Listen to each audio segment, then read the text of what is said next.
अस्सलामुअलैकुम। आज न्यूज़ की बजट स्पेशल ट्रांसमिशन में कराची स्टूडियो से खुशामदीद। मैं हूं इमरान सुल्तान।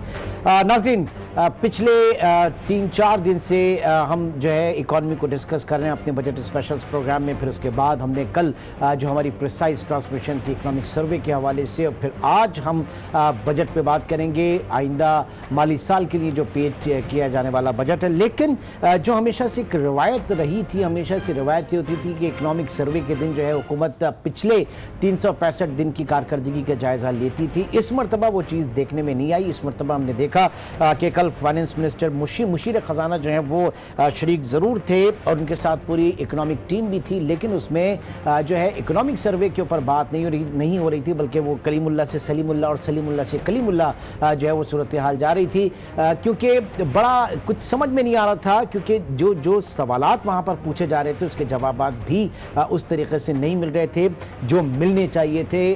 क्योंकि इस हुकूमत की परफॉर्मेंस के हवाले से कि जो हमने इससे पहले भी ये बात कही कि ये हुकूमत जो है, कहा यह जा रहा है हुकूमत नाकाम हो गई, हुकूमत जो है मुआशी अहदाफ हासिल नहीं कर पाई, तो थोड़ा यहाँ पे हुकूमत को भी हमें स्पेस देना चाहिए, क्योंकि ये रियलिस्टिक जो है वो अहदाफ नहीं थे और ना ही ये इस हुकूमत ने अहदाफ मुकर्रर किए थे। ये जो बजट अहदाफ थे, ये जाते जाते मिफ्ता इस्माइल साहब जो है वो एक टारगेट दे के गए थे। उसूलन कहा यह जा रहा है कि उनको ये बजट पेश नहीं करना चाहिए था, क्योंकि जाहिर है कि पूरा माली साल जो है वो PMLN ने नहीं गुजारना था, वो नौ मुंतखब हुकूमत ने गुजारना था। और जिस तरीके के ऑप्टिमिस्टिक आदाद शुमार या अहदाफ टारगेट्स वो देकर गए थे, अगर बिलफर्ज मुस्लिम लीग नून दोबारा भी इलेक्ट होकर आ जाती इलेक्शन में, तो वो इन टारगेट्स को खुद भी अचीव नहीं कर पाती। तो ये पॉलिटिकल स्पेस जो है यहाँ पे PTI हुकूमत को मिलनी चाहिए। लेकिन उसके बावजूद भी हम ये देख रहे हैं कि जो उनकी कारकर्दगी थी, जो वो अचीव करके गए थे लास्ट गवर्नमेंट, उसके बाद हमने देखा कि एक मैसिव जो वर्स देन एक्सपेक्टेड जो है वो सूरत हाल रही तमाम के तमाम शोबों में। बशुमूल अगर आप GDP ग्रोथ की बात करें, आप एग्रीकल्चर की बात करें, आप सर्विसेज सेक्टर की बात करें, आप LSM ग्रोथ की बात करें, आप इंडस्ट्रियल सेक्टर की बात करें, आप टैक्सेशन के हवाले से बात करें, रेवेन्यूज़ के हवाले से बात करें, इंपोर्ट के हवाले से बात करें, एक्सपोर्ट के हवाले से बात करें, जाहिर है कि इंपोर्ट तो बढ़ी गई है। बहरहाल तो सूरत हाल जो है वो काफ़ी ब्लीक है। आज तमाम के आप जो न्यूज़पेपर्स हैं वो भी देख सकते हैं, उसमें सूरत हाल कोई बहुत अच्छी नहीं है। एक जो है एक टेंशन है पाकिस्तान के इस वक्त कारोबारी माहौल पे, लेकिन इससे हमें आगे निकलना है। आज की इस नशिस्त में इस वक्त हमारे साथ मौजूद है जनाब AQ खलील साहब कराची स्टूडियो में। आप former president chamber of commerce and industry के, बहुत शुक्रिया खलील साहब हमें ज्वाइन करने का। सबसे पहले तो जो मैंने बातें कही आप उससे मुत्तफिक?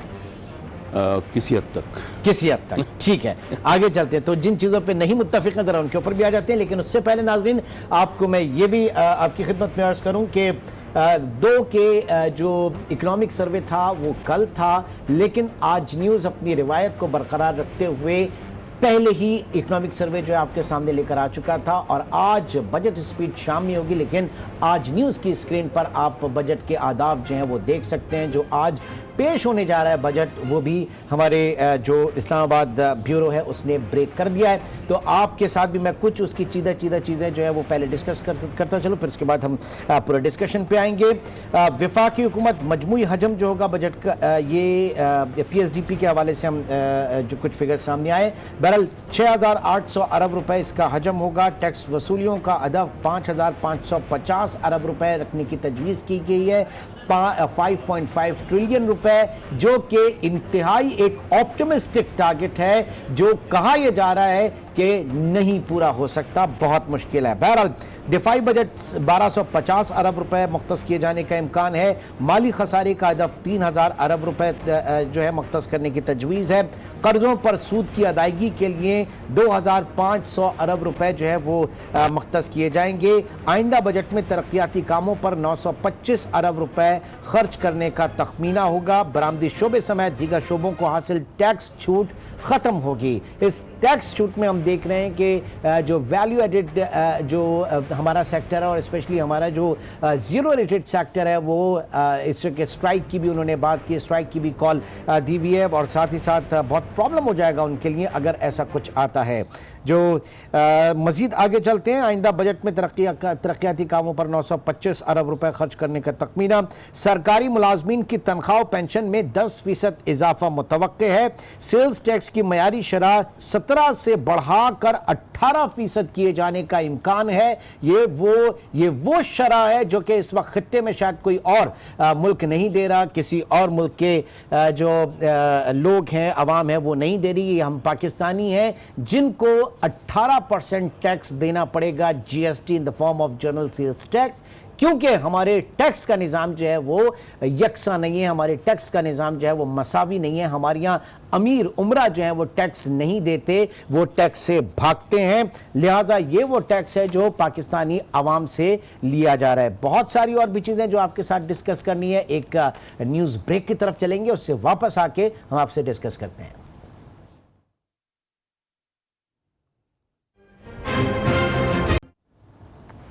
Welcome back. ट्रांसमिशन में एक बार फिर खुशामदीद और हम बात कर रहे थे आइंदा माली साल के बजट आदाफ के लिए जो कि आज शाम पेश किए जाने, और आज न्यूज़ की स्क्रीन पर आप इन आदाफ को देख सकते हैं। बरामदी शोबा जो हमारा है, इस पे जो टैक्स एग्जम्पशंस इनको हासिल थी, जो टैक्स इस्तिस्ना इनके फ़रोग़ के लिए, पाकिस्तान में बरामदात के फ़रोग़ के लिए वो टैक्स छूट जो है ख़त्म होने का खदशा कहेंगे। ज़ाहिर है कि इसमें बहुत बड़ा कंसर्न पाया जा रहा है। सुपर टैक्स जो है इसको बरकरार रखा जाएगा, जिसे पिछली दफ़ा कहा था कि ग्रेजुअली इसको कम कर दिया जाएगा। हमारे कॉर्पोरेट के ऊपर ये एक बहुत बड़ा टैक्स है। बरामदात का हजम, पाकिस्तान की एक्सपोर्ट्स का हजम 26 अरब डॉलर, जो 25 अरब डॉलर तारीखी हम गए थे, उसके बाद हमने दोबारा वो मार्क दोबारा नहीं देखा, लैंडमार्क। इंपोर्ट्स की हम बात कर रहे हैं कि इंपोर्ट्स को हम कर्टेल करेंगे और 53 अरब डॉलर तक उसको हम लेकर आएंगे। उसके साथ साथ ज़ाहिर है कि इस वक्त AQ खलील साहब हमारे साथ मौजूद हैं। खलील साहब, ये सबसे पहले तो जरा आ जाते हैं पिछली परफॉर्मेंस पे, ये जरा स्पेस दें हुकूमत को, 10 महीने दे दें, ठीक है, 12 महीने का नहीं है, 10 महीने का आप करें, क्या परफॉर्मेंस रही? सबसे पहले तो देखें, बात आपने बिल्कुल सही कही कि मुफ्ता इस्माइल साहब ने जो 27 अप्रैल 2018 को बजट पेश किया था, जाते जाते उस पर इस वक्त भी एहतजाज भी हुआ था और उनका मुतालबा ये था लोगों का कि नई हुकूमत को मौका दिया जाए। लेकिन नई हुकूमत ने आने के बाद यानी सितंबर में ही उसमें तरामीम कर ली और उसके बाद फिर उन्होंने मज़ीद, उनको जब ज़रूरत पड़ी तो उन्होंने इसको यानी 2 दफ़ा, यानी एक सितंबर में और एक जनवरी में तरामीम करके उसको अपने हिसाब से बना लिया। ठीक है। मैं जहाँ तक समझता हूँ जो इस हुकूमत से बेसिकली गलती हुई है वो ये कि जो उन्होंने स्टैंड्स ले लिए थे, जो पॉलिसीज़ बना ली थी, उसको कंटिन्यू करना चाहिए था अपने इनिशियल उसमें असद उमर के दौर।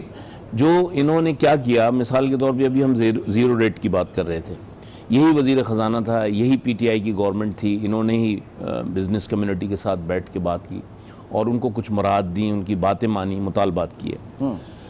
अभी 3, 4, 6 महीने के अंदर उसके रिजल्ट्स तो नहीं आते ना। सही। आपने ये बुनियाद पे कि जी हमने ये तमाम मुराद दी नहीं, हमने डिवैल्यू कर दिया, उससे हमारी एक्सपोर्ट जो है बड़ी आपके करने से, कोई काम करने से नहीं बढ़ी, लिहाजा हम इसको ज़ीरो रेट को ख़त्म कर रहे हैं। जबकि हकीकत ये नहीं है। हकीकत ये है कि IMF के साथ जो आपकी नेगोशिएशन हो रही थी और IMF आपसे ये कह रहा था कि 1.7% टू द GDP आप टैक्सेशन पे जाएं, आप सेल टैक्स का जो है वो रेट बढ़ाएं, आप जितनी मराहत हैं वो वापस उन्होंने कहा आप जो प्राइमरी डेफिसिट है 0.6% तक ले आइए, जो कि 2.1% इस वक्त इंडिपेंडेंट हुकूमत क्लेम करिए 1.9%। बिल्कुल, बस सारा बजट आप उसके अंदर लिए। तो इसका मतलब ये हुआ कि जो कुछ हम कह रहे हैं और जो कुछ IMF कह रही है उसमें ही फ़र्क है। आप बुनियादी तौर पर अहदाफ की बात कर रहे थे, बड़ी बदकिस्मती हमारी ये है कि हम रियलिस्टिक अहदाफ के ऊपर आज भी नहीं जा रहे। अभी भी जो हमारे ये बड़े ऑप्टिमिस्टिक है, ये बड़े ऑप्टिमिस्टिक है। वर्ल्ड बैंक ये कहता है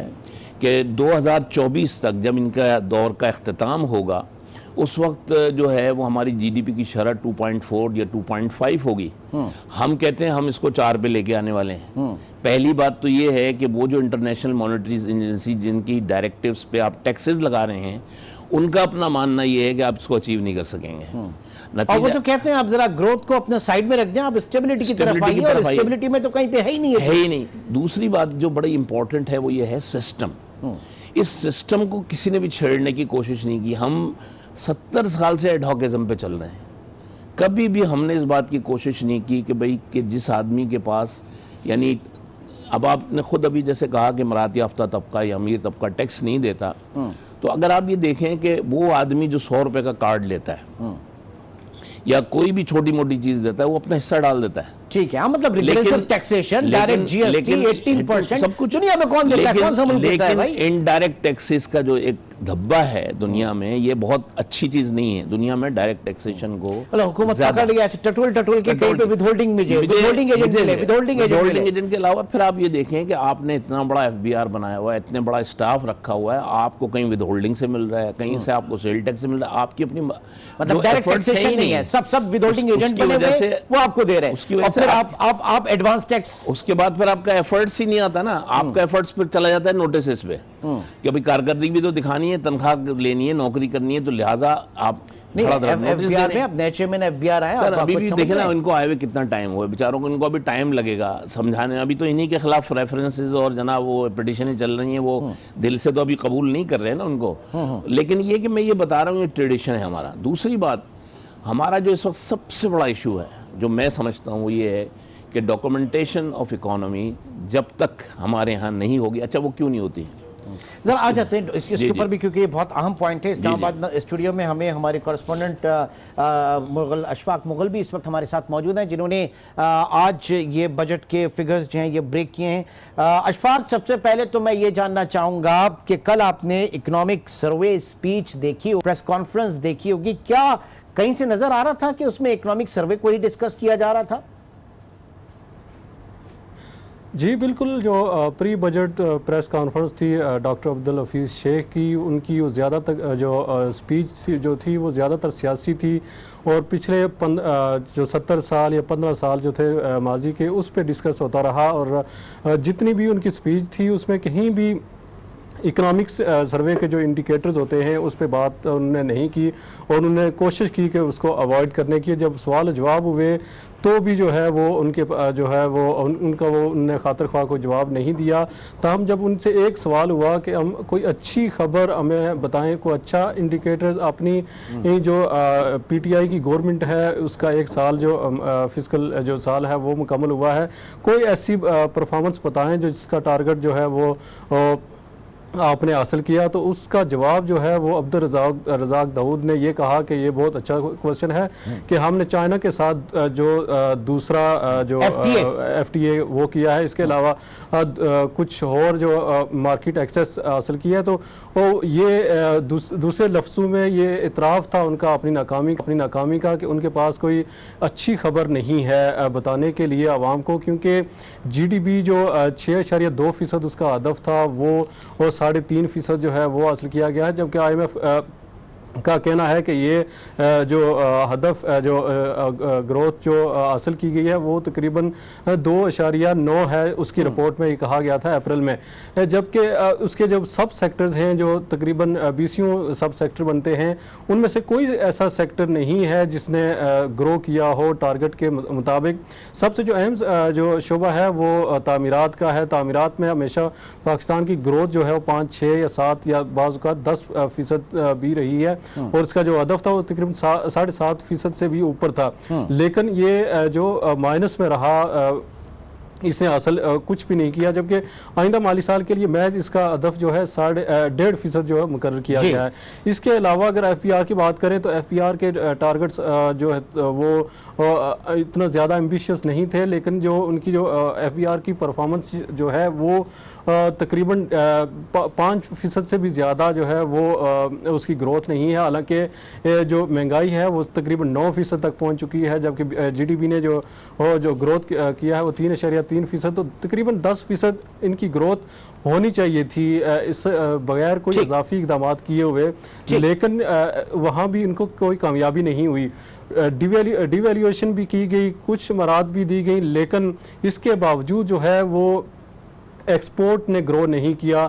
कल जो वज़ीर जो मशीर तजारत थे वो कह रहे थे कि अगर उनको हम डाउन स्ट्रीम जाकर देखें तो वो उनकी बड़ी कामयाबियां हैं एक्सपोर्ट पे, क्योंकि वो रुपये की जो वैल्यू में उसने ग्रो किया है, उसने जो अशिया की जो क्वांटिटी है उसके हिसाब से ग्रो किया है, ताहम जो डॉलर टर्म्स में उसने ग्रो नहीं किया। तो मजमूई तौर पर जो हुकूमत की ये जो परफॉर्मेंस है वो इतनी अच्छी नहीं है।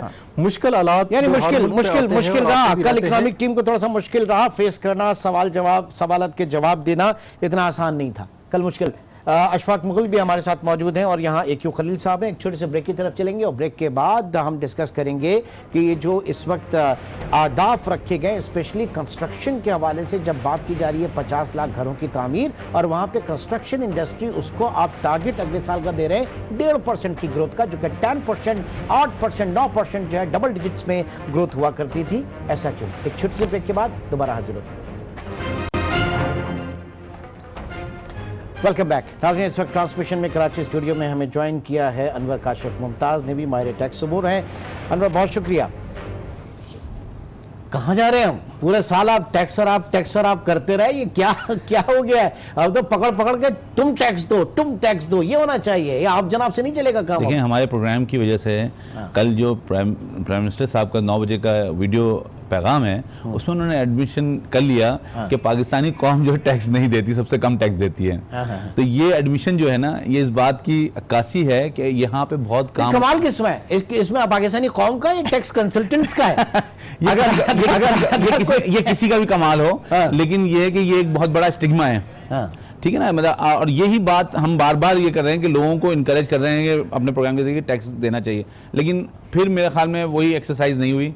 5,500 अरब रुपए का आपने हो सकता है, मतलब बड़ी ऑप्टिमिस्टिक 5.5 ट्रिलियन रुपीस का आपने हो सकता है अगर आप कुछ ग्राउंड वर्क दिखाते हैं कि आपने कितने नॉन फाइलर्स को फाइलर बनाया, कितने नॉन फाइलर से टैक्स रिटर्न फाइल करवाया, फिर नजर आता कि यार कोई चीज। अभी भी हम रखें, पिछले हमेशा जब होता है कि जनाब हमने इतने लोगों को टैप किया, इतने लोगों को ट्रेस किया है, इतने लोगों के ट्रैवल डॉक्यूमेंट्स हमारे पास है, इतने लोगों के लाइफ स्टाइल के ऊपर, ये सारी चीजें हर साल। लेकिन इमरान कुछ भी नहीं हुआ ना उसके। अब आप ये देखें, पहली दफा मेरे ख्याल में 10 से 15 साल में ऐसा हुआ है कि रेवेन्यू टारगेट मीट नहीं हुए। ये वजह क्या है इसकी? अब या तो ओनरशिप नहीं है एफबीआर ने ली, या फिर इकोनॉमिक एक्टिविटी की वजह से ऐसा हुआ है, लेकिन मेरे ख्याल में ओनरशिप नहीं ली गई। वरना एफबीआर जो है, जिस तरह एफबीआर को ब्लेम गेम शुरू हुआ था कि एफबीआर ही रिस्पांसिबल है, एफबीआर ही रिस्पांसिबल है, तो मेरे ख्याल में अब एफबीआर में, क्योंकि एक बहुत सीरियस पॉइंट है जो इन्होंने बात की है कि ओनरशिप नहीं ली। ओनरशिप ना लेने का क्या मकसद? जो एक बात की जा रही है कि जो ब्यूरोक्रेटिक जो हमारा कल्चर है वो थोड़ा डिस्कम्फर्ट है इस वक्त सारी चीजों में। बिल्कुल, उस तरफ बात कर रहे हैं। यही मैं कह रहा हूँ, इसलिए कि वो बात ये कि आपने सिर्फ ब्लेम उनको दिया, लेकिन चाहिए था ब्लेम जहां जो लोग हैं, ब्लेम जिन पे देना चाहिए उनको देना चाहिए था। अब आप देखिए, नए चेयरमैन आए हैं एफबीआर के, अब आप और मैं, हमें भी पता है कि नीचे ग्राउंड पे जो जिन्होंने एग्जीक्यूट करना है वो दूसरे लोग हैं। अब ये अगर रैपो नहीं बिल्ड होगा, ये चीजें नहीं होंगी, अगर उनके साथ आपस में एक कोऑर्डिनेशन नहीं बनेगा तो फिर कोई चीज नहीं होगी। शब्बर साहब जो है वो हमारे प्रोग्राम में कहा कि मैं सिर्फ इसलिए आया हूं कि टैक्स पेयर्स में और टैक्स अथॉरिटी के दरमियान जो ट्रस्ट डेफिसिट है मैं उसको खत्म करूं। ये ना सिंगल लाइन उनका ये रहा कि जो एक हिरासमेंट है मैं उसको खत्म करूं। लेकिन मैं इसको नहीं से कल पूछा कि आप क्यों लेके आए, तो उन्होंने कहा कि ये उस तरफ की चीजें ज्यादा बेहतर तौर पे जानते हैं, उस तरफ के राज ज्यादा बेहतर तौर पर जानते हैं। तो ये तो एकदम हैरेसमेंट वाली बात हो गई। नहीं, हैरेसमेंट ये, और ये क्या इन्फॉर्मेशन देने मतलब उनकी और क्या कहेंगे? लेकिन मैं कह रहा हूं ये ट्रस्ट डेफिसिट है, ट्रेड बेनिफिट भी है। मतलब ये जो है ना, इसका ट्रेड बेनिफिट भी है। तो मतलब ये जो है, ये बाय डिफॉल्ट या बाय डिजाइन ये रखा गया है ताकि ये कभी भी, जब भी देखें, जब भी ये मिलते हैं, वो 5 साल जो अब्दुल्ला यूसुफ के थे, वो आप देख लें रेवेन्यू टारगेट्स मीट हो रहे थे, लोगों के ऑडिट नहीं हो रहे थे, तो ये रखा जाता है ट्रस्ट डेफिसिट के रहे, और इसी तरह ट्रेड बेनिफिट होता रहता है। तो इशू ये है, जो मेरा अपना ये है, वो ये है कि हमें चाहिए कि हम पहले कुछ चीज़ें दिखाएं। हम दिखाएं कि भाई हमने 2016 से हम नॉन फाइलर्स को टैक्स काट रहे हैं उनका, तो ये हमारे पास डेटा है, इतने लोग हमने टैक्स रिटर्न में फाइल करवाए। जी जनाब, एक जो हम बजा रहे हैं वो फाइलर और नॉन फाइलर वाली डिस्क्रिमिनेशन 2016, 17, 18, 19, ये अब 20 शुरू, तो ये सर्व तो नहीं किया सर इसने? सर मैं तो इसको ऑफिशियल प्रोटेक्शन कहता हूँ। अच्छा। नॉन फाइलर को अगर आपने 1% भी और वो ज़्यादा खुश ले है लिया, उसमें? खुश है उसमें वो वो? खुश है, वो इसी किस्म की इकोनॉमी को लेके चलना चाहता है इस मुल्क में। वो कहता है टैक्स ले लो, पैसे ले लो, नाम नहीं लिखो, हाँ। कुछ नहीं करो। नहीं, लेकिन नाम जा रहा है, हाँ वो जा रहा है, लेकिन नाम तो उसके जा रहा है, हिसाब सीएनएसई से- जा रहा है। उसके अब ये मेरा हिसाब- काम है ना, एफबीआर या नहीं, गवर्नमेंट, मेरा काम है कि मैं अब- उसको नहीं, अब कर क्या रहे हैं close करूं। उसमें काशिफ साहब, अब कर ये रहे हैं मिसाल के तौर पे सेल टैक्स में जो 3% लोग लेते हैं, अब उनसे वो क्या कह रहे हैं, कह रहे हैं भाई इसका शनाख्ती कार्ड लाओ, इसकी डिटेल लाओ, इसका फलाना। वो कह रहा है भाई मैं 3% दे के इसीलिए तो तुम्हें इजाफी दिया, ये भी चीज़ें मैं तुम्हें नहीं दूंगा। ये प्रैक्टिकल चीज़ें हैं जो सही। उनको भी फेस करनी पड़ रही हैं। सही। लेकिन एक चीज़ बड़ी अजीब व गरीब जो अभी बात कर रहे थे आप टारगेट की, अगर आपको याद हो तो पीटीआई के मैनिफेस्टो में और इमरान खान साहब ने एक ऐलान फरमाया था कि मैं इस पाकिस्तानी कौम से 8,000 अरब का टैक्स वसूल करके दिखाऊंगा, अगर आपको याद हो। तो हमें तो शुक्रगुजार होना चाहिए कि अभी 5.5 है, 3.5 का हाथ हौला है, हौला या 2.5 का हाथ हौला है। एक बात तो ये जहन में रखें हम। दूसरी एक इम्पॉर्टेंट बात ये है कि ये जो माशी बहरान है, देखें तरजीहात से चीज़ें तय होती हैं। मैं ये क्लेम करता हूँ कि हुकूमत की तरजीह में ये चीज़ें नहीं थी। 1 साल तक कुछ और तरजीह थी जो दोनों पहुँच गए अपने मकाम पे। उनकी तरजीह थी कि करप्शन और करप्शन में इन्वॉल्व बड़े लोगों को अंदर करने की, उसके ऊपर उन्होंने बहुत मेहनत की और उसमें कामयाब हो गए। अगर ये इस साल अपने पहले बजट में इतनी ही मेहनत इकोनॉमी को सही करने पे लगा दें, मतलब लोग तो ये इसके कह रहे हैं रिजल्ट कि जनाब वो आप ठीक है, corruption, money laundering, nap cases, वो सारी चीजें, लेकिन ये जो आदाद शुमार आ रहे हैं इसमें आपकी इकोनॉमिक परफॉर्मेंस अब कहाँ देखिए है? ना, वो नहीं है। वो बात वो ये है कि reflect कल नहीं है। हफीज शेख साहब ने एक बात की अपने प्रेस कॉन्फ्रेंस में।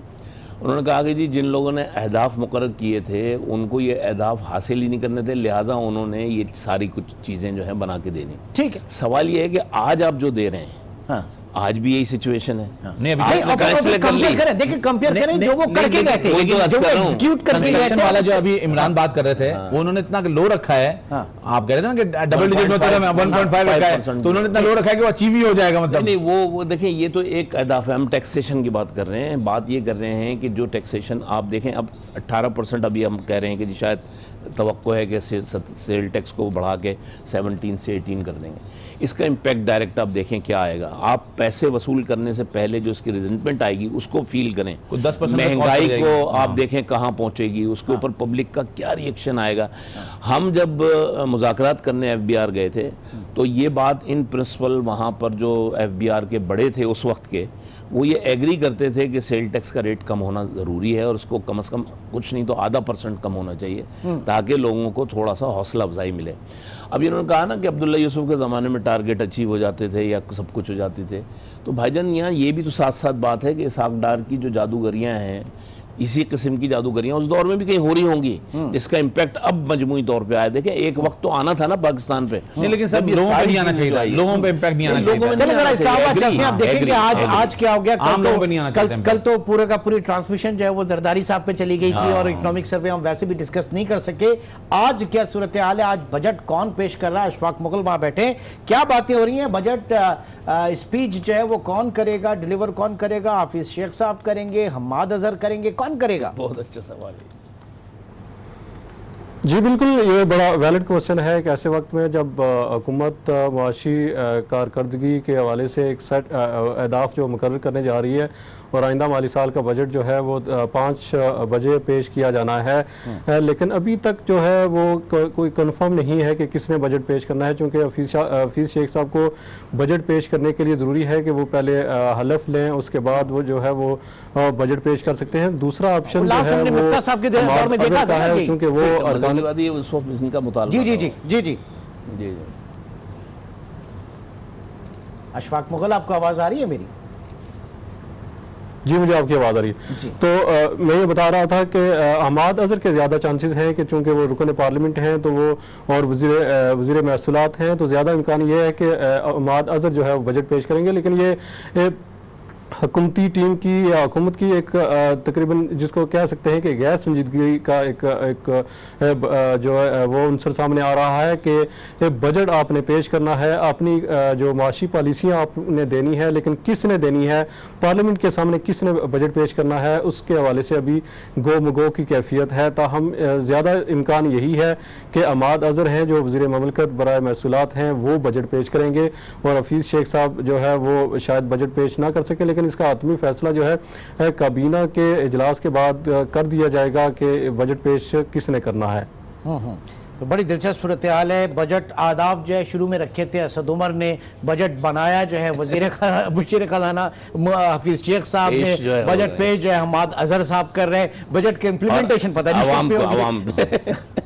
तो अब ये जो टैक्स का जो इन्होंने टारगेट रखा है 5,500 अरब, ये मुझे नहीं नजर आ रहा कि कोई होमवर्क हुआ हुआ है इस पे कि ये अचीव कैसे किया जाएगा।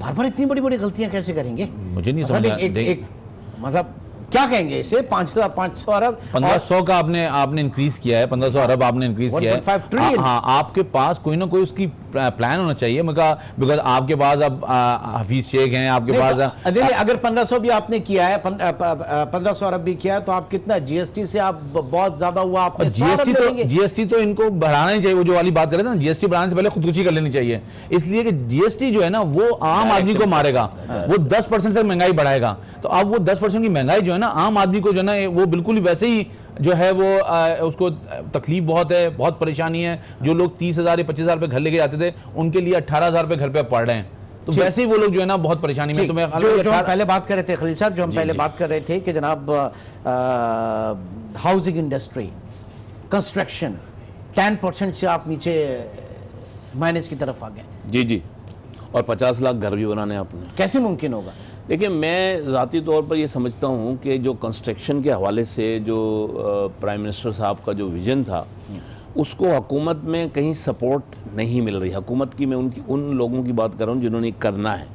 शायद उसकी दो वजूहत हैं। एक तो वजूहत ये हैं कि जो कंस्ट्रक्शन इंडस्ट्रीज़ के साथ इनके जो मुज़ाकरात हुए, जो कुछ बात हुई, उसमें इनकी बहुत सारी बातें जो हैं वो प्रॉब्लम में आई हुई हैं। मसलन वैल्यू इशू है जिसको अभी तक कहीं पे सेटलमेंट नहीं है। वो कहते हैं डीसी वैल्यू के ऊपर दोबारा हम बात करेंगे। फिर ये जो आपकी बेनामी जो असासे डिक्लेयर करने की स्कीम है, इसके ऊपर बहुत सारे क्वेश्चन हैं, इनको क्लियर अभी तक नहीं किया गया। तो उस वजह से हायर इंटरेस्ट रेट सिनेरियो है, कौन सा मतलब हुकूमत खुद तो उसमें फाइनेंसिंग नहीं करेगी ना, कमर्शियल बैंक्स को लेकर आएगी, तो कौन सा बैंक लॉस में जाके ये बेसिक इश्यूज हल नहीं होंगे तो ये जो हुकूमत का जो ये फरमा रहे हैं ना कि 1.5% इसीलिए रखा है उन्होंने, उनको पता है कि वो जो कुछ मांग रहे हैं, जो कुछ डिमांड कर रहे हैं, वो शायद हम ना कर सकें, और उसमें हुकूमत का जो टारगेट है उसको भी मुतासर होने का खदशा है। लेकिन कंस्ट्रक्शन इंडस्ट्री की तरक्की से पाकिस्तान में आपको पता है कि तकरीबन 20-22 direct industries involve, allied industry, तो उसके अंदर जो है हमारा जो सनतों की तरक्की का हदफ है वो भी अचीव होता है।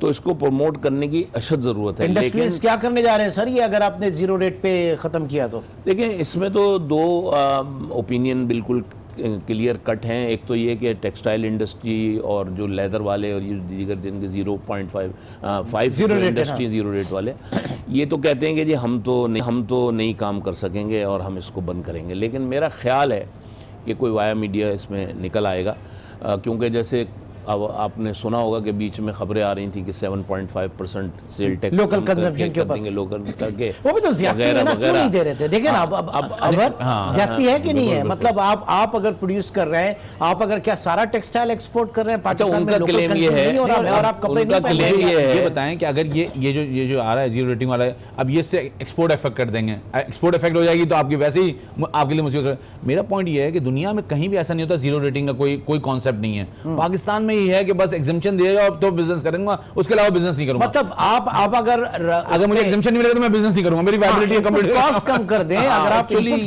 एग्जम्पशन कह लें या एक मैकेनिज्म है, देखें गवर्नमेंट को टैक्स रिफंड की पॉलिसी और टैक्स रिफंड न होने की वजह से मुश्किलात लोगों को आ रही हैं।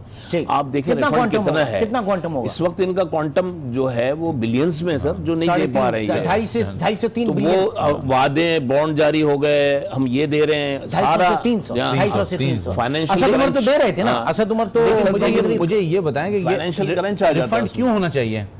देखिए अगर रीजन में देखें, रीजन में क्या ऐसा है, क्या रीजन में ऐसा है कि चाइना में ऐसा है क्या, आपके इंडिया में ऐसा है कि जीरो रेटेड पे आपको रिफंड मिलता है? ऐसा होता है? जीरो इंडस्ट्री लगाए नहीं होता। हाँ, जो 17% के रिफंड की बात कर रहा हूँ मैं वही कह रहा हूँ ना कि आपको इनपुट पे जो रिफंड आता है उसी की बात कर रहे हैं ना आप एक्सपोर्ट की। लेकिन बात यह है कि टैक्स के साथ क्यों नहीं आप एक्सपोर्ट कर सकते हैं? Basically Very simple. मतलब आप कॉस्ट ऑफ डूइंग बिजनेस के ऊपर जाएं तो सही, जरा अपने तो असल इंडोनेशिया तो वहीं को, पे जो रिलीफ देना है वहीं पे दे, चाइना बजाय को, इसकी कि आप बाहर में जाके इसका बांग्लादेश को, करें। आप दूसरे मेन इंडिया को। इनपुट के ऊपर दे दें। मैं ये कह रहा हूँ, रिफंड की तो बात नहीं होनी चाहिए। रिफंड की बात बिल्कुल, लेकिन अब जो फंसे हुए रिफंड है भाई, वो तो दो किसी जिसके पब्लिक के पैसे हैं वो तो वापस करो आप। हाँ वो ठीक है, वो मैं वो क्यों नहीं आप वापस करोगे उसकी वजह से? एग्रीकल्चर हम 3.8% जो इससे पहले थे 0.85 पे आ गया। अब 0.8% ओनली एग्रीकल्चर किधर जा रहा है हमारा? 50 मोर देन 50% हमारी पॉपुलेशन जो है वो directly indirectly agriculture life stock से लाइफ स्टॉक में हुई है। फिर हाँ लाइफ स्टॉक आप अपने प्रोग्राम में कहिएगा। ये भी बड़ी अलार्मिंग सिचुएशन है सर, बहुत ज़्यादा अलार्मिंग सिचुएशन है। और उसकी वजह ये है कि आज से जो पहले बजट आते रहे उसमें ये डिमांड आती रही कि जी एग्रीकल्चर पे टैक्स लगाओ, क्योंकि एग्रीकल्चर सेक्टर ग्रो बहुत अच्छा कर रहा था, काम कर रहा था, तरीक़ाकार के मुताबिक था। लोग समझते थे कि शायद हमने वाइट जो है वो बात की कि जी पूरा इनकलाब लेके आओ, हमने एग्रीकल्चर हमारे कुछ किया, परफॉर्मेंस नहीं होती, कभी ऊपर उठता है फिर नीचे गिरता है, सैलाब आ जाता है, फिर ऊपर जाता है, आपकी बैकबोन में जाता है। एक चीज आपकी स्ट्रेंथ थी, उस पर भी आपने रिसर्च नहीं की, उसको भी सही तरह आपने डेवलप नहीं किया, उसको भी तबाह कर दिया। और आपके एग्रीकल्चर और आपके इंडस्ट्रियल, इन दोनों का खमियाजा जो है आप अपने सर्विसेज सेक्टर में भुगत रहे हैं। सर्विसेज सेक्टर भी आपका बुरी तरीके से नीचे आया है। लेकिन एग्रीकल्चर पे टैक्स है प्रोविंशियल, हाँ, वो कितना है? 15% है। और वो क्या है? टैक्स ऑन लैंड है या टैक्स ऑन कल्टीवेशन है, प्रोडक्शन ना होने प्रोडक्शन है, के इनकम का टैक्स है वहाँ पे। तकरीबन बराबर मिलता है सर। नहीं जो भी है, देखें टैक्स है वहाँ पे। सर आप डिक्लेरेशन सही नहीं है वो मुझे नहीं पता, लेकिन टैक्स है वहाँ पे। कौन कितना तो देता है, है? टैक्स गोशवारे आते हैं हमारे सियासतदानों के, पार्लियामेंटेरियंस के आते हैं, बड़े बहुत अच्छे मासूम से जो है वो गोशवारे आते हैं, उनको देख के आप अंदाजा लगाएं, फिर उनका लाइफ स्टाइल देखें और फिर आपको पता चलेगा। ये गोशवारे की जो बात की ना बड़ी इंपॉर्टेंट है। देखें अब जिससे बात करूँ, कहते हैं पूरा पाकिस्तान टैक्स देता है, गोशवारे जमा नहीं कराता। हाँ वो जीएसटी में डाल देते हैं, गोशवारे जमा नहीं कराता। अब गोशवारे जमा कराओ तो पता चलेगा कि आपके पास कितनी इनकम है, कितने आपके एसेट्स हैं। वो अभी तक 2 साल पहले तक पार्लियामेंटेरियन भी जमा नहीं कराते थे। ये स्टेटमेंट आया था 2 साल पहले, जो लिस्ट निकली थी वो रिटर्न नहीं फाइल करते थे पार्लियामेंटेरियन। तो ये बिकॉज आप डिस्क्लोजर करेंगे तो पता चलेगा। अनडॉक्यूमेंटेड इकोनॉमी सबसे बड़ा मसला है पाकिस्तान। और कोई मसला नहीं है। शुरू में अभी आपको बात की थी। और एक बात ये है कि मैंने एक दफ़ा किसी जगह से किसी साहब से सुना, बहुत अच्छी बात उन्होंने की। उन्होंने कहा अनडॉक्यूमेंटेड इकोनॉमी, डॉक्टर थे वो, उन्होंने कहा किसी की हड्डी अगर टूट जाए तो उसको बैठाने में बड़ी तकलीफें भी होती हैं, चीखें भी निकलती हैं, लेकिन अगर न बैठाओ तो हाथ सारी जिंदगी टेढ़ा रहता है। तो ये कभी ना कभी तो करना है सर। उस डॉक्टर से कहा कि आप देते हैं टैक्स? ये भी एक क्वेश्चन है। डॉक्टर्स खुद देते हैं क्या? वो तो पास ऑन कर देते होंगे, वो तो हजारों की फीस के बावजूद नहीं करते सर। ये बड़ी बड़ी चीजें हैं जिसको देखने की जरूरत है। टैक्स कल्चर की जरूरत है, टैक्स बेसिकली माइंडसेट चेंज करनी है, और वो 1 साल में नहीं होगा, वो टाइम लगेगा। नहीं देखें, पूरी दुनिया में कोई भी जज्बा हुब्बुल वतनी में टैक्स नहीं देता। कोई भी नहीं देता। टैक्स जो है वो डंडे के इवन देन कल्चर होता है, कल्चर डेवलप होता है, कल्चर होता है। आशिफ भाई एक चीज से आप भी इत्तेफाक करेंगे कि हम कराची की बात करते हैं, बहुत बड़ा टैक्स है, 67 है, 70 है, वॉट जो भी है। लेकिन आप ये देखें कि यहाँ सबसे ज़्यादा नोटिस, सबसे ज़्यादा हरासमेंट, सबसे ज़्यादा इन चीज़ों को देखते हुए वो जो तबका जो टैक्स नहीं देता वो हमारे साथ हंसी मजाक करता है, और 2 टैक्स तुम्हारे साथ, फिर ये सिचुएशन है। तो मैंने आपसे जैसे शुरू में कहा था ना कि एक इस्लाहात, एक निज़ाम में, टैक्स के निज़ाम में इस्लाहात, यहाँ कमीशन बना टैक्स का पूरा मरात, ये नहीं होनी चाहिए, वो फलाना होना चाहिए, डिस्क्रिशन पावर आपके बहुत हैं, ये करते हैं वो। अब शब्बर साहब आए ना, ये भी उसके मेंबर थे गालिबन टैक्स कमीशन के।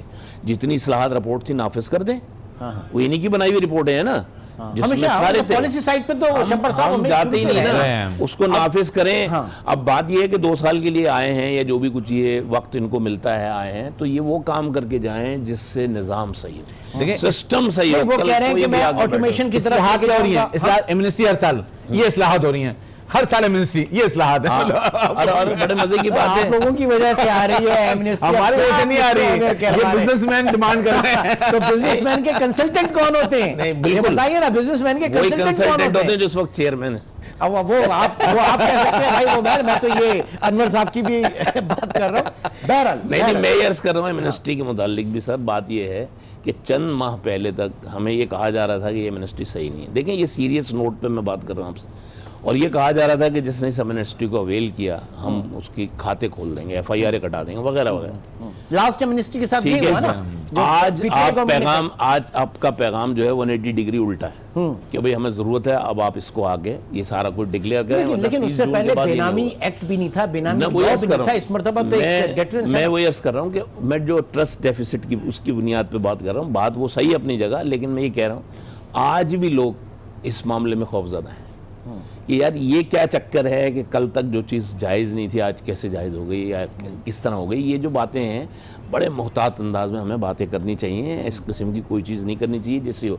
और लेकिन मेरे हिसाब से सर इतने लोग बड़े बड़े समझदार हैं और चेरी पिकिंग करते हैं, जहां जहां उनको फायदा होता है वो पिक कर लेते हैं। बिल्कुल ऐसे ही, मतलब ऐसा नहीं है कि वो घबराए हुए हैं, वो अपने अपने इंटरेस्ट के मुताबिक। मेरे ख्याल में पाकिस्तान में लोग बड़े कॉन्शियस और बड़े समझदार हैं। मेरे पास लोग आते हैं तो मुझे अंदाजा होता है कि यार मुझे उतनी इन्फॉर्मेशन नहीं है जितनी उनके पास इन्फॉर्मेशन है। अच्छा, अभी तक क्या इन्फॉर्मेशन है? क्या आप समझ रहे हैं कि ये आपके जो एसेट डिक्लेरेशन स्कीम कामयाब जाएगी? ये सर्व कर नहीं जाएगी? क्या खौफ है? ये 10% भी नहीं होगा, बिकॉज देखिए ना, आपने लास्ट ईयर कहा था अब एमनेस्टी नहीं आएगी, फिर आ गई, और लोग ये कह रहे हैं अगले साल भी आएगी। अल्हम्दुलिल्लाह हमारे यहाँ तो एक मतलब आप असल में इसमें ये जो बात कर रहे हैं काशिफ भाई, इस वाली स्कीम में ये है कि आप कैश डालो बैंक में, वो तो फ्यूचर उसमें पहले क्या था, डिक्लेयर करो। हाँ, आप डिक्लेयर, आप खाली डिक्लेयर करें, आप फ्यूचर एमनेस्टी।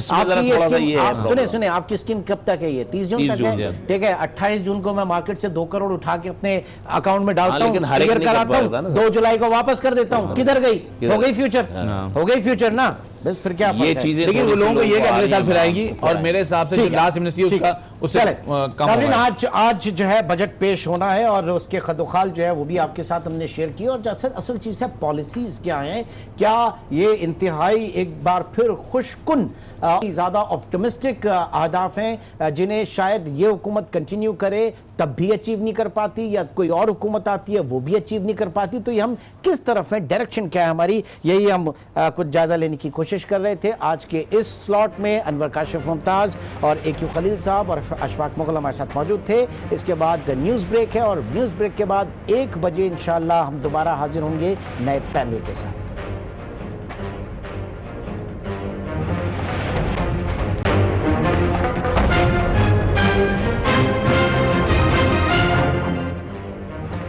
नाज़रीन, बजट स्पेशल ट्रांसमिशन में कराची स्टूडियो से एक बार फिर खुश आमदीद। और आज बजट भी पेश हो रहा है, साथ ही साथ आप देख रहे हैं कि किस तरीके की जो कल भी हमने देखा कि पॉलिटिकल जो चीज़ें हैं नैब के हवाले से, जरदारी साहब की हिरासत के हवाले से, और आज हमजा शहबाज जो है वो गिरफ्तार हुए।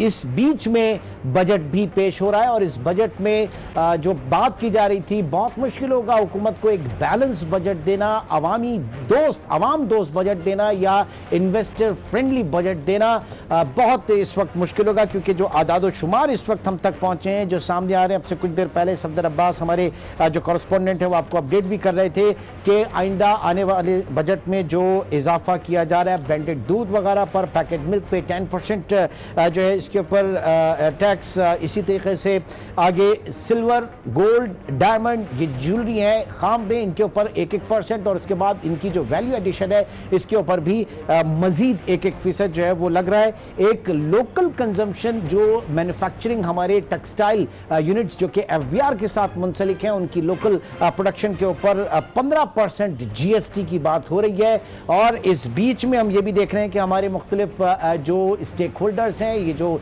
सनतें हैं, ये इनकी अपनी एक स्ट्रैटेजी चल रही है, ये भी खिलाफ है इस वक्त के इनके ऊपर कोई भारी भरकम टैक्स आयद किए जाए, लेकिन फिस्कल स्पेस हुकूमत के पास नहीं है। इसी बीच में ये बजट पेश हो रहा है। आज अपने कराची स्टूडियो में जो पैनलिस्ट हैं उनसे आपका तारुफ कराता चलूं।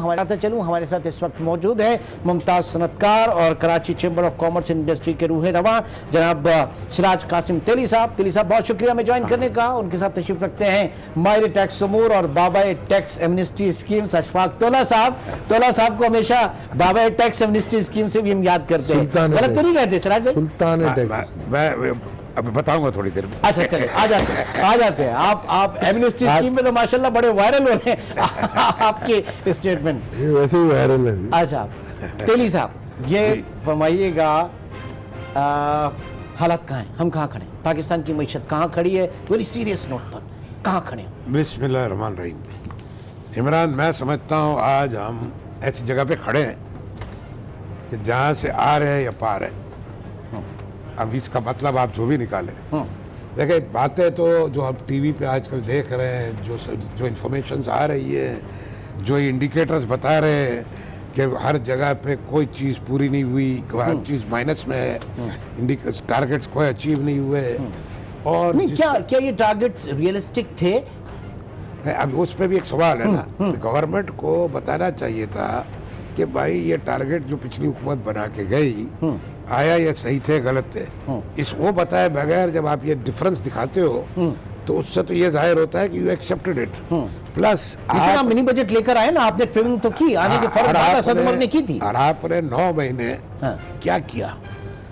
इंस्टेड के वो टारगेट के करीब आ जाते या मेंटेन कर लेते या टारगेट चेंज कर देते, आपने उस पर ट्राई किया जो भी किया, but it did not work. ये बहुत ख़राब हो गया। खैर, ये तो एक स्टेज है जो हमें आज तक सर्वे मिला है और इसकी बात है। दूसरी स्टेज ये है कि जिस तरह ये बातें कर रहे हैं और जो बातें सामने आ रही है, इंडस्ट्री पर टैक्स लग रहा है हर किस्म का, हर इंडस्ट्री को ये पकड़ पकड़ के टैक्स लगाने की बातें कर रहे हैं। तो वो कहाँ गया जब बातें करने किया जिसमें नए टैक्स पेयर लाने हैं, जो नए लोगों से पैसे वसूल करने हैं, नई इंडस्ट्रियलाइजेशन करनी है।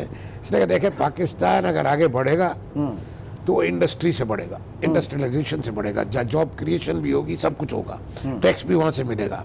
मगर एक एक इंडस्ट्री जिसकी जो जो कैपेबिलिटी है या कैपेसिटी है, उससे ज़्यादा आप टैक्सेस लगाओगे।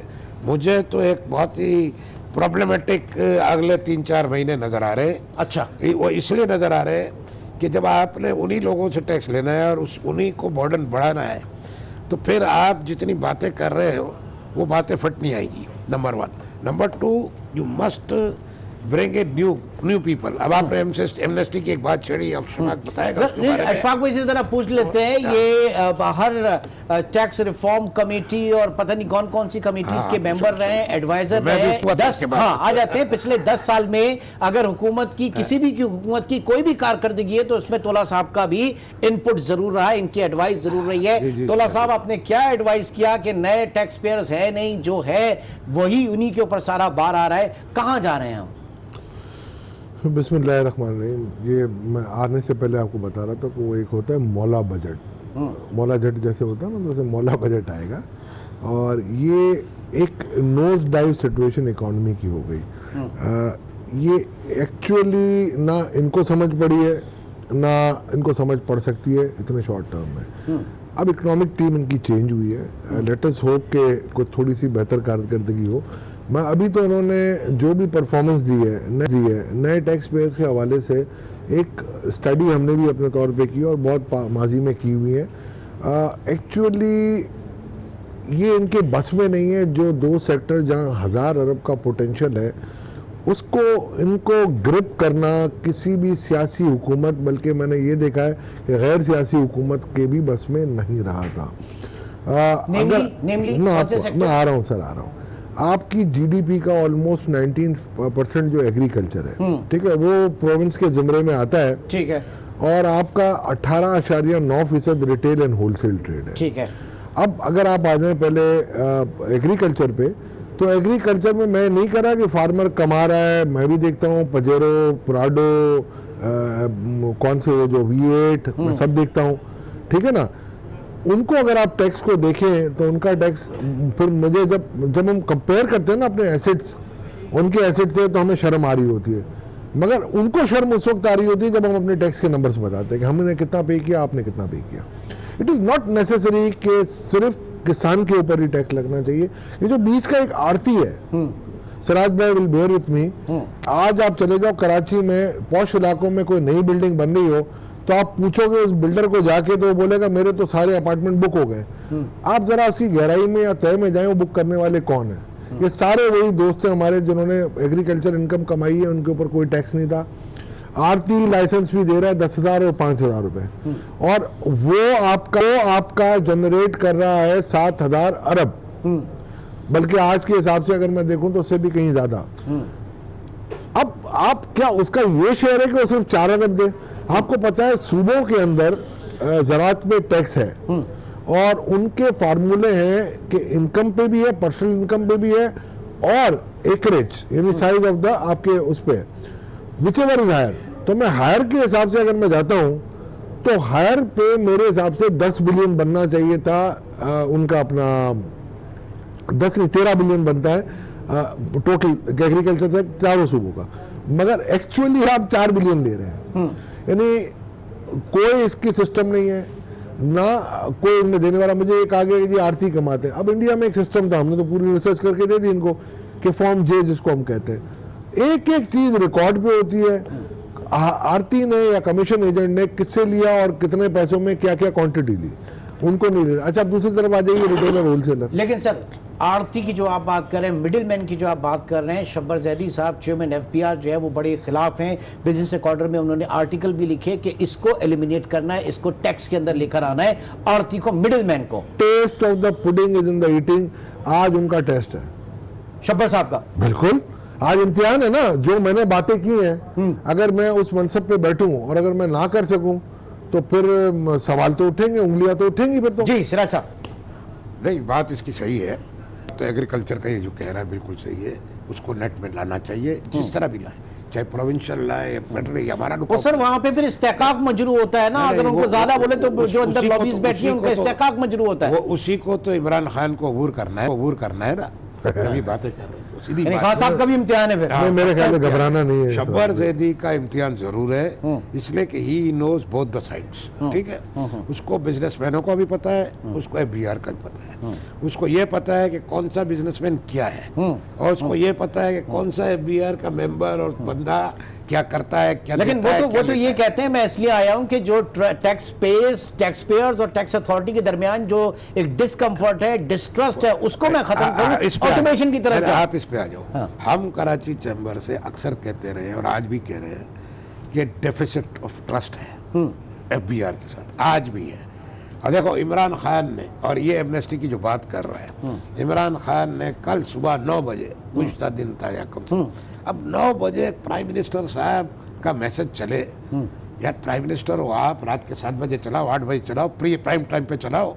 एक नंबर दो, मैं आपको एक बात करूं, मैं इमरान खान को भी कह चुका हूं, पहले भी कह चुका हूं जब चैम्बर आए, बीच में कराची आए, देखो ट्रस्ट है ना, वो बड़ा इंपॉर्टेंट है।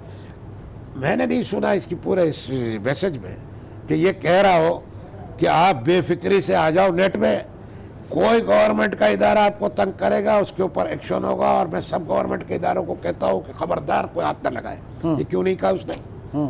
ट्रस्ट कहाँ से आता है?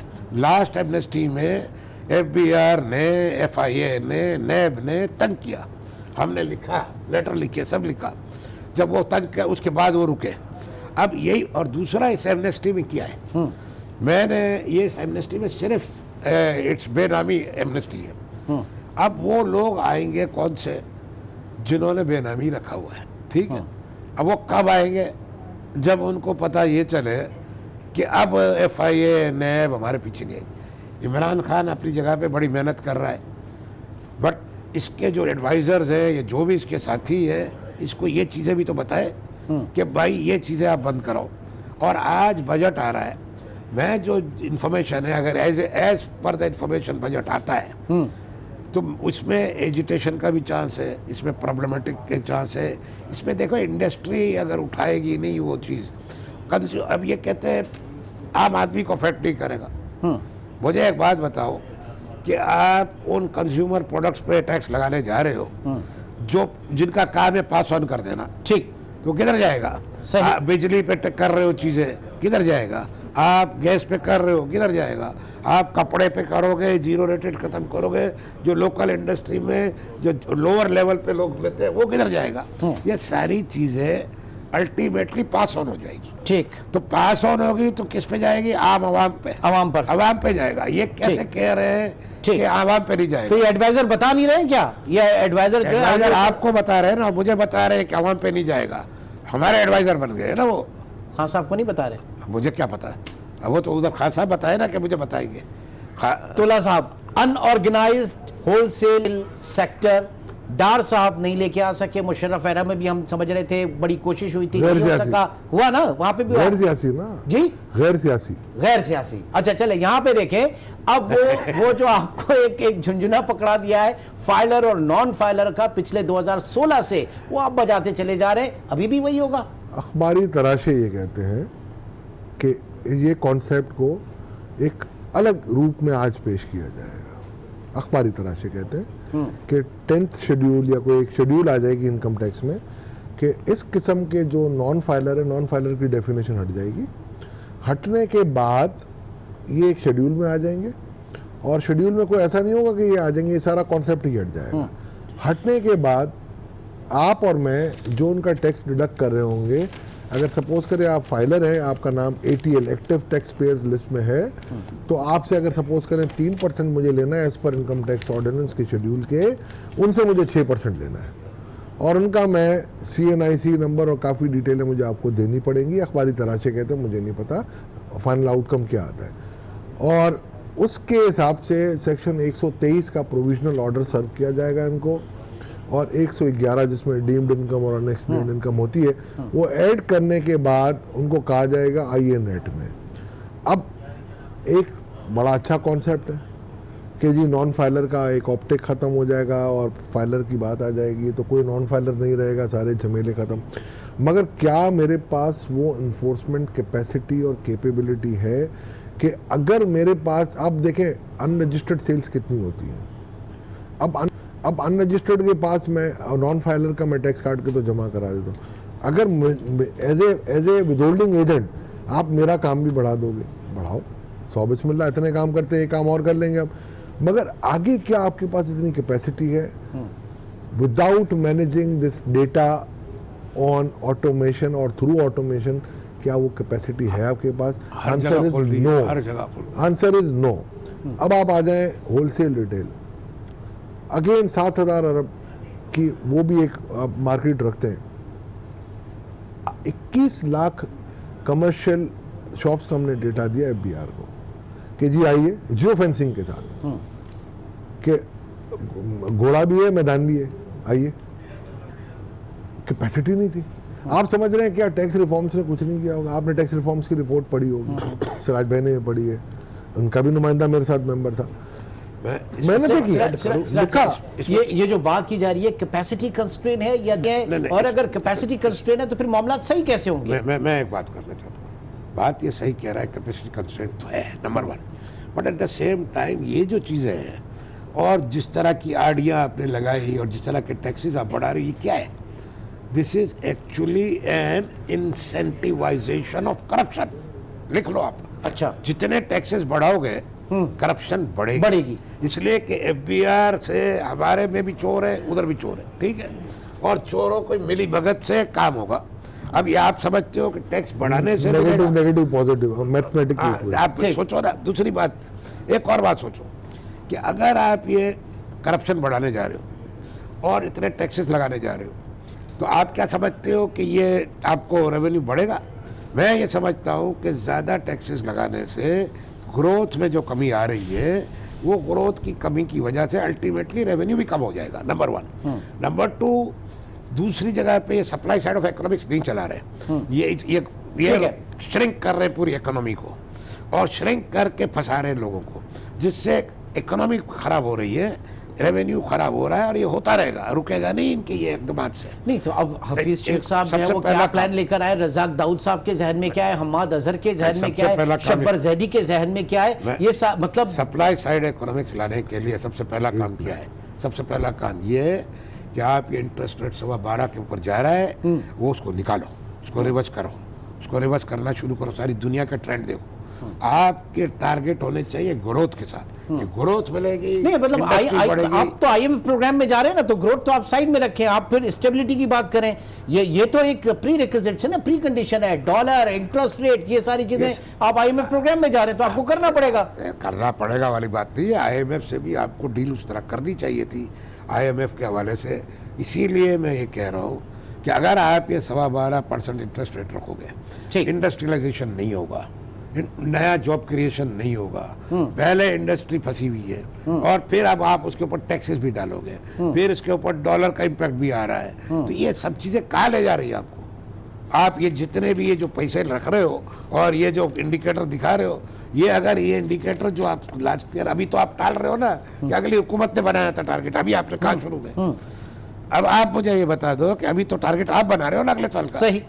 और टिपिकल है ना, वो 10% का 1.5% कर दिया आपके कंस्ट्रक्शन का, वो तो आपके 1.5 भी नहीं करेंगे अचीव किया। हाँ, अब आप अगले 3 महीने में देख लेना, आप 3 महीने में देख लेना ये टारगेट की क्या पोजीशन है, कहाँ जा रहे हैं। अशफाक साहब। सर देखिए, बात यह है कि आपकी इकोनॉमी स्टैगफ्लेशन में है, हाँ।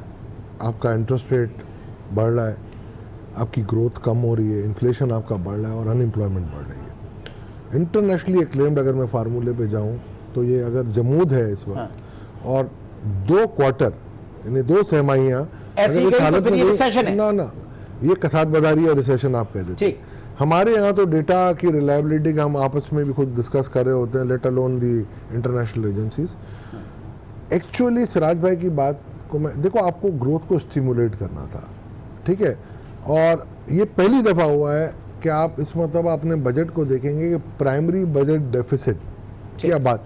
कल honourable advisor to prime minister on special assistant to prime minister उन्होंने ये कहा। मैं आता हूं आपकी तरफ, एक ब्रेक की कॉल है, then I will come to you. यहीं से हम शुरू करते हैं, ठीक है, मैं वहीं से शुरू करता हूं। नाज़रीन, इस वक्त हमारे साथ अशफाक तोला और सिराज कासिम तेली साहब मौजूद हैं। एक छोटे से ब्रेक के बाद दोबारा ज्वाइन करें।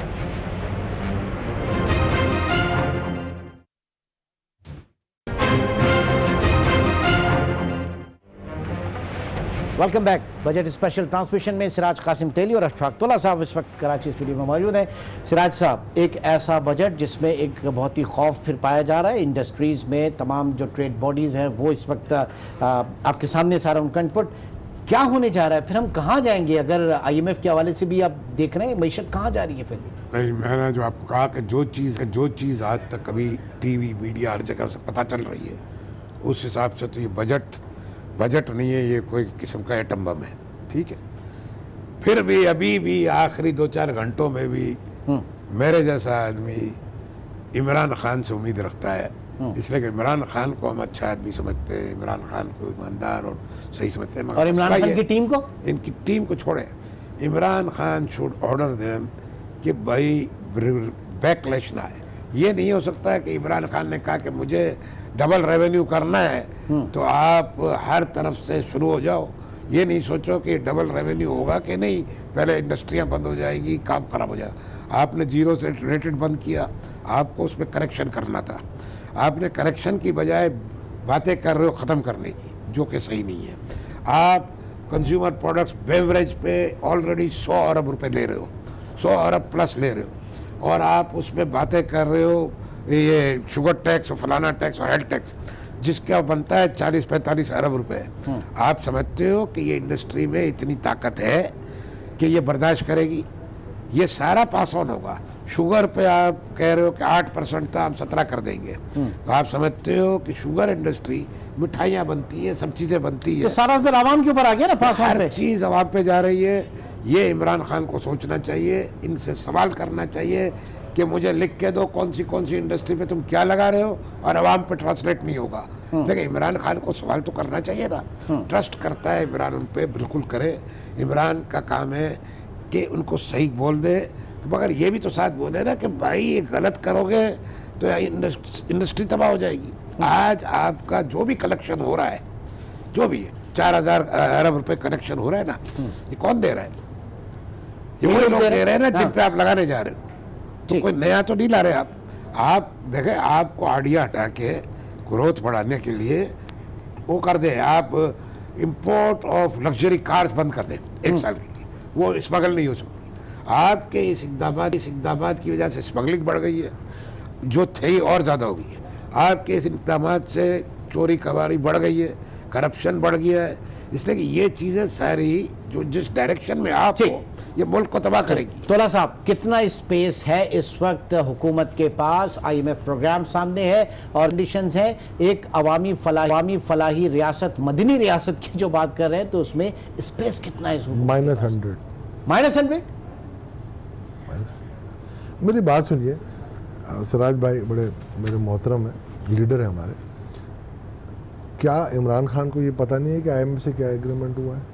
क्या पहली दफ़ा उन्होंने क्या वो एग्रीमेंट वापस नहीं किया जब पुरानी जो फाइनेंस टीम थी जिसमें मेरा ख्याल हफीज़ शेख साहब भी गए थे, तो क्या उनको नहीं समझाया गया होगा कि क्या होगा? क्या आप समझते हैं एज ए कप्तान मेरी टीम जो चीज़ ले आ रही है उसके मईशत पे क्या असरात होंगे?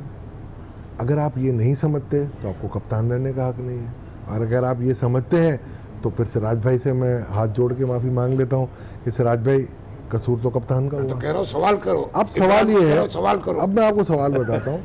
एक्चुअली पहली मरतबा आप जो मुझे बात कर रहे हैं तो मैं हमेशा लोगों को कहता हूँ, आपने कहा 5,550 अरब रुपए में आपका टैक्स का टारगेट है। वेरी मच अनलाइकली कि आप ये करो, अनलेस कि आप 2,075 अरब का पोटेंशियल है मैं आपको दे सकता हूँ, मगर आप कर नहीं सकते हो, ठीक है ना? हाथ बंधे हुए हैं आपके पास। ये शोकेस है, जो देख सकते हो निकाल नहीं सकते वो चीज़ें। ठीक, फिर 3100 आप बिलियन 3200 बिलियन आप दे दोगे सूबों को उनमें से, आप कहें हाँ।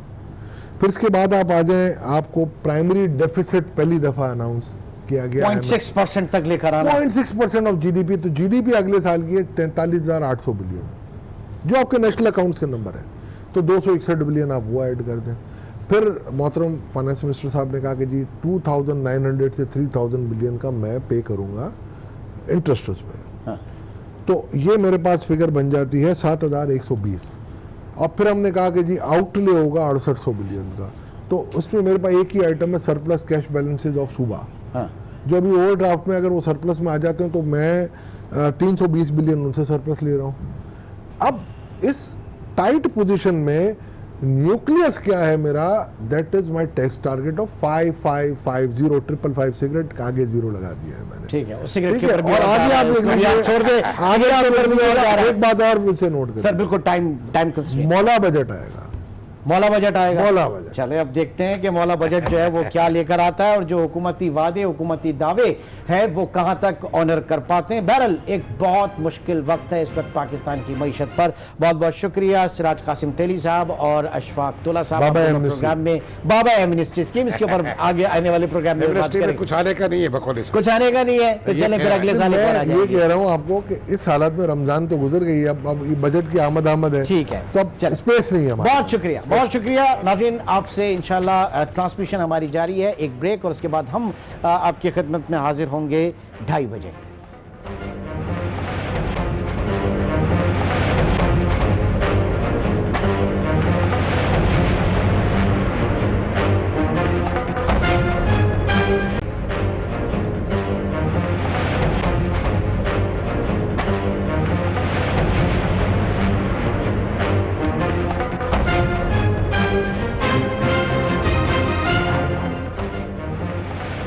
नाज़रीन, कराची स्टूडियो से बजट स्पेशल ट्रांसमिशन में एक बार फिर खुशामदीद। मैं हूं इमरान सुल्तान और कराची स्टूडियो में इस वक्त हमारे साथ मौजूद हैं हमारे पैनलिस्ट जनाब इंजीनियर एम ए जब्बार साहब, हमारे इकोनॉमिस्ट। बहुत बहुत शुक्रिया जब्बार साहब हमें ज्वाइन करने का। उनके साथ तशरीफ़ रखते हैं जनाब अब्दुल कादिर मेमन साहब, आप प्रेसिडेंट हैं पाकिस्तान टैक्स बार एसोसिएशन के। आप दोनों हज़रात का बहुत बहुत शुक्रिया। आज बजट पेश होना है, कल इकोनॉमिक सर्वे था और अब तक की जो रिपोर्ट्स आ रही हैं, अब तक जो कुछ पता चला, आपको ज़्यादा इनपुट होगा उस पर कि ये बजट बहुत मुश्किल होगा अगर कोई इसे आवाम दोस्त बजट कहे या इसको इन्वेस्टर फ्रेंडली बजट कहे। आप बताइए कि जब्बार साहब आपसे मैं शुरू करना चाह रहा हूँ कि पाकिस्तान की मईशत इस वक्त कहाँ खड़ी है और ये कितना सब्र आजमा होगा बजट आज का हम लोगों के लिए? देखिए जी, पाकिस्तान की मईशत के लिए जो सबसे बड़ा चैलेंज है कि एक इनकम सपोर्टेड बजट जो है, जिसको हम कहते हैं कि सेक्शन 80 आइन के तहत जो एक कंसोलिडेटेड फंड की प्रोजेक्शन की जाती हैं कि जी expenditures against the internal revenue receipt कितनी है, फिर वो ग्रॉस बनाकर और अपने लेस प्रोविंशियल करके जो भी सिस्टम बन रहा है। अब देखना ये है कि एक सब्स्टिट्यूशन हुई है। सब्स्टिट्यूशन किस चीज़ के लिए हुई है कि चैलेंजेस थे जिसको अर्लियर परफॉर्म न करने की मैं कहूँगा अहलियत नहीं रखते थे। थोड़ी देर के लिए latest take the name Asad Umar being a politician, उसको he was shown the exit, उसके जगह हफीज शेख को लाया गया।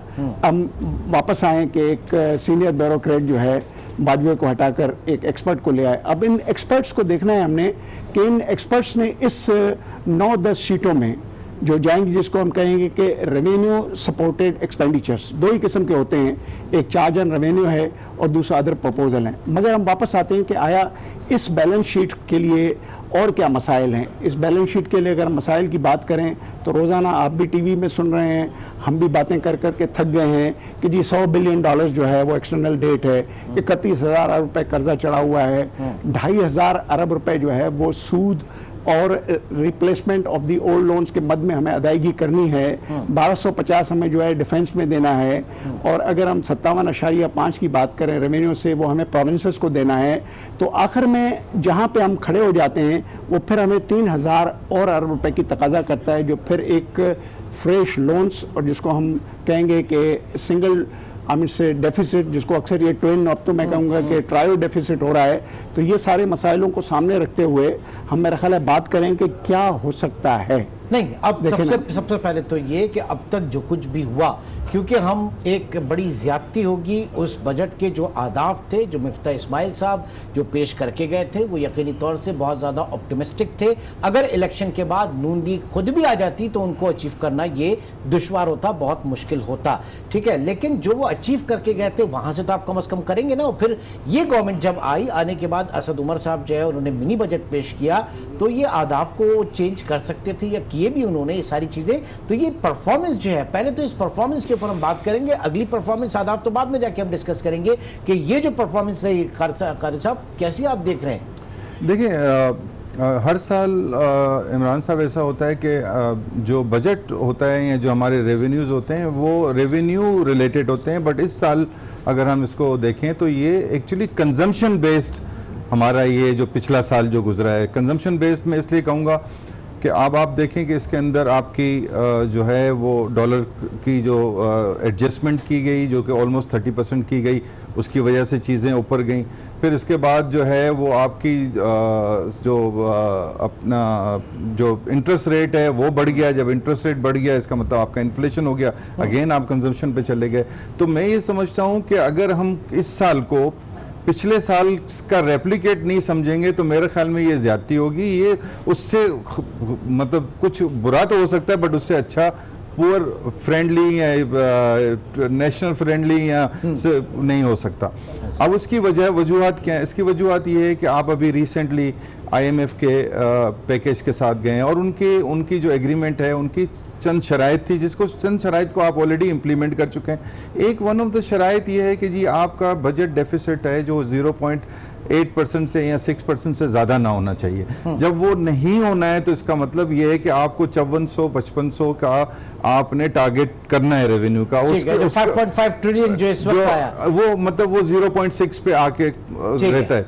अब जब आप ये देखते हैं कि जी ये 0.6 करना है तो आप देखते हैं कि हमारी नेचुरल ग्रोथ क्या होगी। अगर नेचुरल ग्रोथ जो कि इस वक्त पाकिस्तान के या फाइनेंस मिनिस्टर साहब जो एस्टिमेट कर रहे हैं वो 4% कर रहे हैं, बट मेरे पॉइंट ऑफ व्यू से मैं समझता हूं कि कहीं पे भी 3% से बिलो 3% होगी, it will not be 4%, because of the reason कि आप आगे देखें कि अगर वो सीमेंट पे FED लगने जा रहा है, ऑटो पे लगने जा रहा है, शुगर पे आपका 8% से 17% होने की जो है, लेकिन वो रेवेन्यू ग्रोथ के चक्कर में हम अपनी इकोनॉमी को श्रिंक कर देंगे। आप नहीं समझ रहे कि रेवेन्यू ग्रोथ जो है वो अगर उसको आप इंजन रखेंगे तो आपकी इकोनॉमी जो है वो श्रिंक हो जाएगी। मैं उसी पे मैं आ रहा था, मैं आपको बता रहा था। अब इसी तरह अगर हम फर्ज करें, हम इस पे जाते हैं कि जी हमारा फॉरेन एक्सचेंज बचे तो हम इंपोर्ट को श्रिंक करें, लेकिन इंपोर्ट को जहाँ श्रिंक करने जाते हैं वहाँ हमारा रेवेन्यू होता है। इसी तरह हम अगर PSDP को कम करते हैं तो जो हमारा मेजर डायरेक्ट टैक्स का जो रिलायंस है वो कॉन्ट्रैक्ट पे और इंपोर्ट पे है। तो इसका मतलब ये हुआ कि हम इन दोनों चीज़ों को हिट अगर करते हैं तो हमारी जो हमारा जो डायरेक्ट टैक्स का जो इफेक्ट होना है वो 101%। जब्बार साहब, हम फंसे हुए एक विशेष साइकिल में और एक कैच 2020 सिचुएशन में हम फंसे हुए, कैसे निकलेंगे? देखें इमरान, थोड़ी देर के लिए हम ये कहें कि पॉलिटिशियंस पहले थे, ठीक है, असद उमर, उनके भाई जुबैर उमर, वो PTI में, इस सारे में मेरे अपने ख्याल में एक लॉबिस्ट सिस्टम और एक इन्फ्लुएंशियल सिस्टम काम कर रहा था। उस इन्फ्लुएंशियल सिस्टम को थोड़ी देर के लिए हम इस तरीके से जायजा लें। अगर कल आपके सामने फिगर्स आई हैं, 980 अरब रुपए की टैक्स एग्जम्पशंस इस वक्त एग्जिस्ट करती हैं। हम सारा दिन ही बातें कर रहे हैं, हफीज पाशा भी बातें कर रहा है कि ये 1000 अरब रुपए एडिटोरियल्स लिखे जा रहे हैं, जब 980 अरब रुपए की वेरीफाइड एग्जाम्पशन आपके सामने है। What solution else you would need हम बात करें। आपने डोमेस्टिक सप्लाईज के ऊपर जो है वो 276 अरब रुपए की माफियां दी हुई हैं। आपने 5 रेटेड 0 एक्सपर्ट जो जिसके ऊपर इतनी सारी बातें हो रही हैं, but has anybody tries to analyse कि पाकिस्तान का जो टेक्सटाइल एंड क्लोथिंग सेक्टर है that is 9% of the GDP, 28 अरब डॉलर की इकोनॉमी है, 12 अरब डॉलर एक्सपोर्ट करते हो, बाकी कितने बच्चे 16 के ऊपर अगर नेट, ये इन्होंने बहुत काम किया हुआ है, नेट 6.3 मैक्सिमम सेल्स टैक्स होता है। अगर 6% भी ले लें 100 अरब रुपए तो आपके वहां पे पाक। ठीक है, यानी इसका मतलब है कि आज जो आप एग्जाम्पशंस की बात करते हैं उनको विड्रॉ करते हैं तो फिर उसके बाद काफ़ी स्पेस मिलती है। नाज़रीन, ट्रांसमिशन हमारी जारी है, इस वक्त एक न्यूज़ ब्रेक, उसके बाद बुलेटिन, और बुलेटिन के बाद दोबारा हम आपकी खिदमत में हाजिर होंगे। इस वक्त हमारे साथ मौजूद थे जनाब अब्दुल कादिर मेमन साहब और इंजीनियर अनिल जब्बार साहब, आप दोनों का बहुत शुक्रिया। मिलते हैं दोबारा।